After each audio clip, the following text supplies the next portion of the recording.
Сәлем достар, бүгін тұлға сүйектеріне және иық белдеуіндегі сүйектерге тоқталып өтетін боламын. Яғни ол төстік, қабырға, бұғана мен жауырын. Сіз арнаға тіркеліп, лайк басуды ұмытпаңыз. Видеоны достарыңызға жіберіп, қолдап кетіңіз.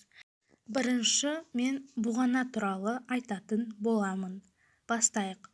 Бұғана латынша клавикула, орысша ключица болады.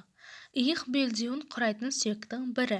Адамда бұғананың ұзындығы 12-15 см. Бір ұшы жауырын басымен жалғасады. Оның сүйек болып қалыптасуы 16-20 жас аралығында келеді. Ал толықтай адам денесіне бітісіп кетуі 20-25 жаста аяқталады. Латынның С әрпі тәрізді иілген сүйек. Денесі екі ұшы болады. Бағанағы бір ұшы төске, екінші ұшы жауырынға бекиді. Келесісі бізде жауырын, яғни орысша лопатка, латынша скапула. Үш бұрышты, жоғарғы бұрышы, төменгі латерал бұрышы болады. Екінші, жетінші қабырға ортасында, көкірек қуысы артқы жағында орналасқан. Оның акромион, құстұмсық өсіндісі бар. Қыр үсті, қыр асты және дарсал беті бар.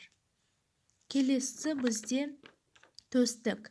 Төстікті латынша стернум деп атаймыз. Орысша грудина болады. Үш бөліктен тұрады. Төстік, оның сабы және семсер өсіндісі. Жоғары жағынан бұғана келіп бекиді. Келесі қабырға. Қабырға орысша ребра болады. Яғни латынша коста.